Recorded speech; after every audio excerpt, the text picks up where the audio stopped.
Olá pessoal, tudo bem com vocês? Espero que estejamos todos bem, com as nossas famílias bem, todo mundo com saúde. E se não estiver, que Deus nos dê graça também para encarar isso. Hoje nós vamos continuar a reflexão do capítulo 1 de Gálatas, dos versículos 6 ao 23. Então eu vou pedir para você dar uma pausa agora no vídeo. Leia aí o capítulo 1 inteiro de Gálatas e depois volta aqui, certo? Então vamos lá. Paulo diz aqui que o evangelho é um só. E aí vem a pergunta: eu conheço esse evangelho, ou o quanto eu conheço desse evangelho? Qual é o fundamento desse evangelho? Se eu tivesse que resumir o evangelho, como eu resumiria? O evangelho é a pregação das boas novas, não é isso? A de que Deus criou o mundo, Deus nos criou, nós fomos separados de Deus por causa do pecado que entrou no mundo. Jesus enviou o seu Filho, Jesus, para que, por meio do seu sacrifício na cruz, ele pagasse as nossas dívidas e nos reaproximasse de Deus, de modo que nós pudéssemos fazer parte da graça de Deus, ser participantes do seu reino e com uma perspectiva de estar com ele eternamente, ou seja, de entender que nós estamos aqui neste mundo, mas nós não fomos feitos somente para este mundo. Existe uma pátria celestial que nos aguarda e a que nós aguardamos também. E Jesus foi para o Pai depois da sua ressurreição, mas com a promessa de que ele voltaria. E nós, como cristãos, devemos entender que essa deve ser uma esperança que fundamente, que baseia a nossa vida, de que Jesus vai voltar e eu tenho que viver como quem aguarda essa volta, como quem se prepara para essa volta. Pois bem, Jesus fez tudo o que fez, consumou o plano de Deus ali a respeito dele na cruz, derramando o seu sangue para que nós fôssemos reaproximados de Deus, para que fosse anulado o abismo que o pecado gerou entre nós e Deus. Então, Jesus conquistou isso para nós. E aí a palavra de Deus diz em João que todos aqueles que creram, Deus deu a eles o poder de serem feitos seus filhos. Então, Jesus teve todo o propósito de Deus para conquistar isso para nós. Porém, há uma necessidade de crer nisso, de crer em Jesus, de crer no seu evangelho, de crer nessas boas novas. E Paulo fala aqui no versículo 6, admiro-me de que vocês estejam abandonando tão rapidamente aquele que os chamou pela graça de Cristo para seguirem outro evangelho, que na verdade não é o evangelho. E aí eu fiquei pensando sobre isso. Paulo está chamando a atenção dos Gálatas a respeito de que eles estão abandonando o verdadeiro evangelho, abandonando o Senhor para seguir um outro evangelho, que na verdade não é o evangelho, porque ele diz aqui, olha, ainda que nós, os apóstolos, ou um anjo de Deus, quem quer que seja, pregue um evangelho diferente deste que vocês receberam, que seja amaldiçoado, porque está pregando uma mentira. E aí eu fiquei pensando a respeito do que significaria isso, em especial aqui para a nossa realidade, em como nós podemos pensar isso. E recentemente eu fiz uma reflexão a respeito daquilo que é um dos fundamentos do Evangelho, daquilo que é a porta de entrada do Evangelho. Jesus, quando começa a sua pregação, a primeira palavra, a palavra inaugural do Evangelho das Boas Novas é arrependimento. Então, o arrependimento é algo que deve gerar uma mudança, uma transformação naquele que o recebe, uma transformação na vida da pessoa que o recebe e que vai se tornar essa transformação um testemunho para o mundo. E ainda que não seja para o mundo todo, uma transformação para o mundo ao redor, o mundo e as pessoas ao meu redor. Então, eu fiquei pensando que tem algumas coisas que nós temos ouvido atualmente, é muito comum nas redes sociais, nas palestras aí motivacionais a respeito de não se cobre tanto, não se culpe tanto, relaxa, tranquiliza um pouco a vida. E aí eu fiquei pensando que talvez essa seja, em muitos aspectos, essa é uma verdade a respeito de não se cobrar tanto, de não se culpar tanto, mas aplicada a questões pontuais e específicas. Quando nós estamos falando do Evangelho, e eu fiquei pensando, quando essa ideia do não se culpe tanto, do não se cobre tanto, começa a entrar no meio cristão, na pregação do Evangelho, ela pode ser um perigo, ela pode se tornar em um outro evangelho que na verdade não é o evangelho, porque o verdadeiro evangelho de Jesus começa com arrependam-se, porque é chegado o reino dos céus. E o arrependimento requer mudança. Mudança requer reconhecimento de que não tá bom do jeito que tá. De que se precisa mudar é porque não tá bom. Então isso requer você, é uma cobrança, de certa forma. De certa forma, assumir uma culpa. Eu estou fazendo errado e por isso eu preciso mudar para começar a fazer o certo. Então, talvez essa ideia trazida para a nossa vida cristã, trazida para os nossos hábitos, de não se culpe tanto, não se cobre tanto, possa ser a pregação de um outro evangelho que não é o verdadeiro.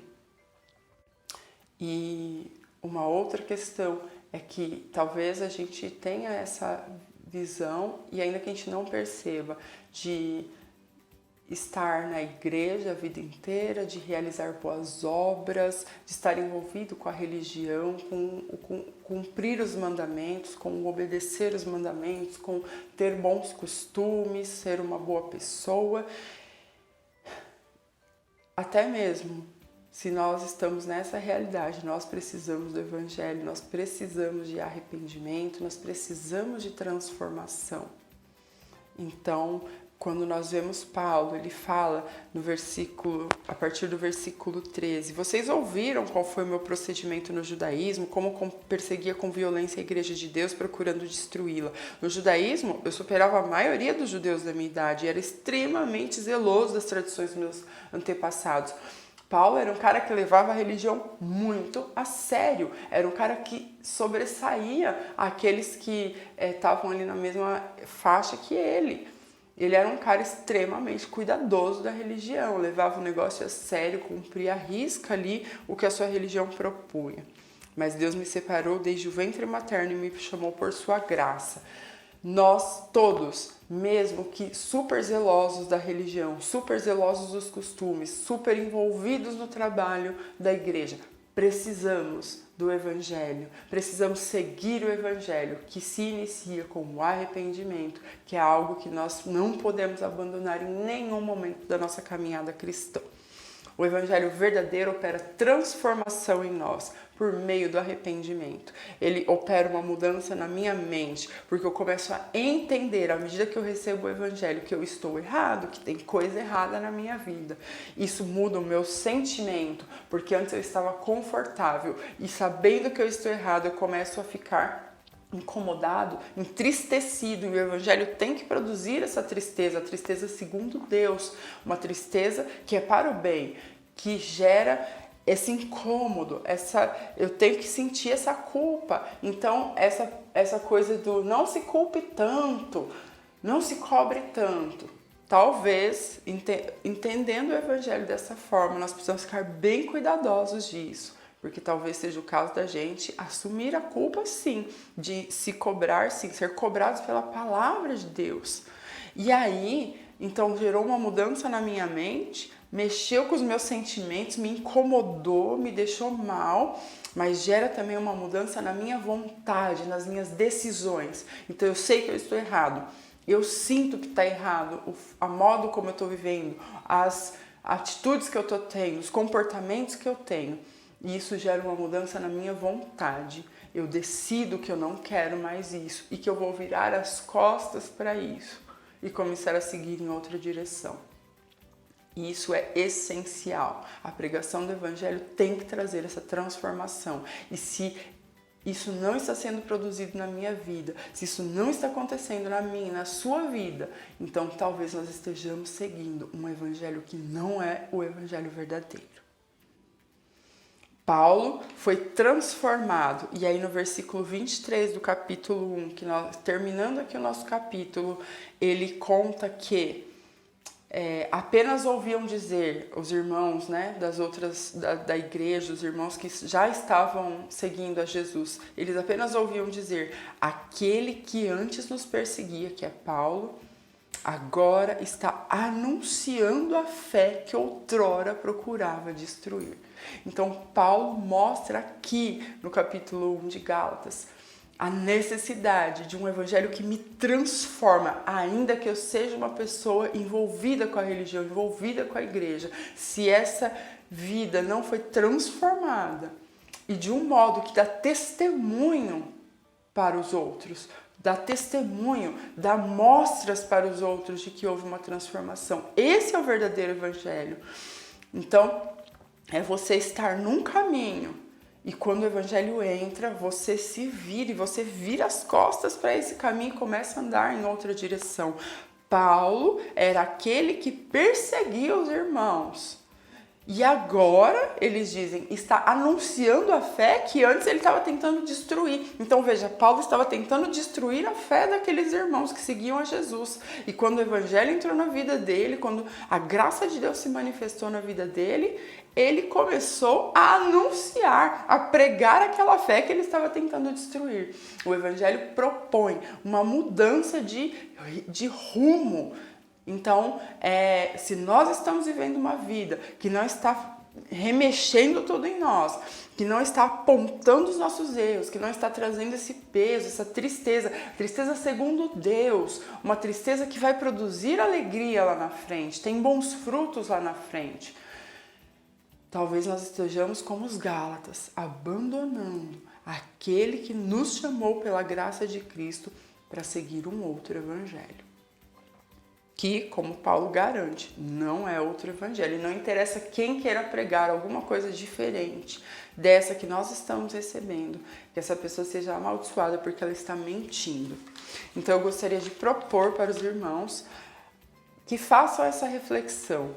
O Ricardo já tinha proposto isso e eu vou reforçar, caso vocês não tenham conseguido aprofundar essa discussão. Como era a minha vida antes e como é a minha vida depois do evangelho? Nós precisamos fazer essa análise, nós precisamos pensar sobre isso e conversar uns com os outros sobre isso. É importante porque nos faz pensar melhor, nos faz, de repente, despertar para entender. Se a minha vida está igual ou muito parecida, talvez o evangelho que eu tenha recebido não seja o verdadeiro. Ou talvez eu tenha recebido o evangelho verdadeiro, mas esteja abandonando para seguir um outro evangelho que não é real. Então, Paulo nos alerta aqui sobre que nós estamos abandonando o verdadeiro evangelho para seguir um falso. Será que há sinais na nossa vida de que nós estamos abandonando o Senhor por um evangelho que não é verdadeiro? Então eu vou dar uma dica. Se eu estou abandonando o arrependimento como uma condição para a minha vida cristã, o arrependimento que é cotidiano, como o Ricardo já nos lembrou em outro momento, a necessidade de nós nos lavarmos todos os dias pela água da palavra de Deus, de nos arrependermos, de avaliarmos e reavaliarmos constantemente a nossa conduta, os nossos comportamentos, as coisas que nós falamos, as que nós pensamos e nem falamos, mas que estão aqui na nossa mente. Irmão, não pense que o pecado só se consuma depois que ele sai da tua boca. Se ele tá aqui, tá aqui ganhando espaço na tua mente e uma hora vai acabar saindo. Se nós estamos deixando isso de lado, se cada dia isso está se tornando uma coisa mais distante, mais longe de nós, e não é uma prática firme, uma coisa real nos nossos dias, a transformação que o arrependimento, que o Evangelho opera em mim para viver uma vida mais leve, com menos cobrança, com menos culpa. Não se culpe tanto, não se cobre tanto. Viva uma vida mais tranquila, mais leve, mais feliz, mais alegre. Talvez esses sejam sinais de que nós estejamos deixando, nos afastando do Senhor para seguir um Evangelho que não é o verdadeiro. Reflita sobre isso, converse aí na sua família, com as pessoas, ou se você estiver sozinho, pense sobre isso, mas pense honestamente. Se a sua vida tem dado sinais, pense em como era a sua vida antes, como ela está agora depois do Evangelho. E se a sua vida tem dado sinais de distanciamento do verdadeiro Evangelho, pense no arrependimento como um fundamento, um princípio básico do Evangelho. Se isso está se tornando uma prática cada vez mais distante, cada vez menos recorrente, menos frequente na tua vida, e comece a refletir e conversar sobre isso, sobre coisas que talvez você antes fazia, condutas que você tinha de se arrepender, de se desculpar, e agora seu coração deu uma endurecida, deu uma freada com essas coisas. Pense a respeito disso. Se você tá tipo, não, mas agora eu não me culpo tanto, agora eu entendi que eu não preciso me culpar tanto, eu não preciso me cobrar tanto, eu não preciso ler tanto assim o Evangelho. Irmão, para entender o Evangelho, para conhecer a realidade do Evangelho, eu preciso ler.